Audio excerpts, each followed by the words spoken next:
Emperor knows what pit spawned the hideous apparition we came to know as the Red Terror. It first attacked the outer bastion and 24 men died before he drove it away with flamers.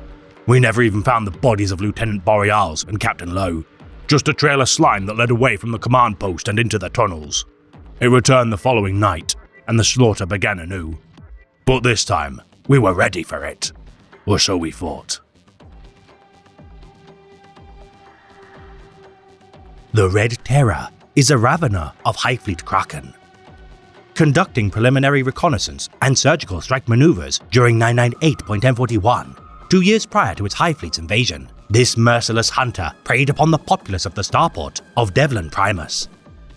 Slaying 24 souls of the mining world before escaping retribution, the dismembered remains of its slaughter earned it the fell moniker to which it is known, in reference to the gory spectacle's impact on morale. No survivors of its encounters remaining, with only scant details gleaned from surveillance footage and tall tales. Its blood-drenched carapace is the stuff of nightmares, as rumors persist that its maw can swallow men whole.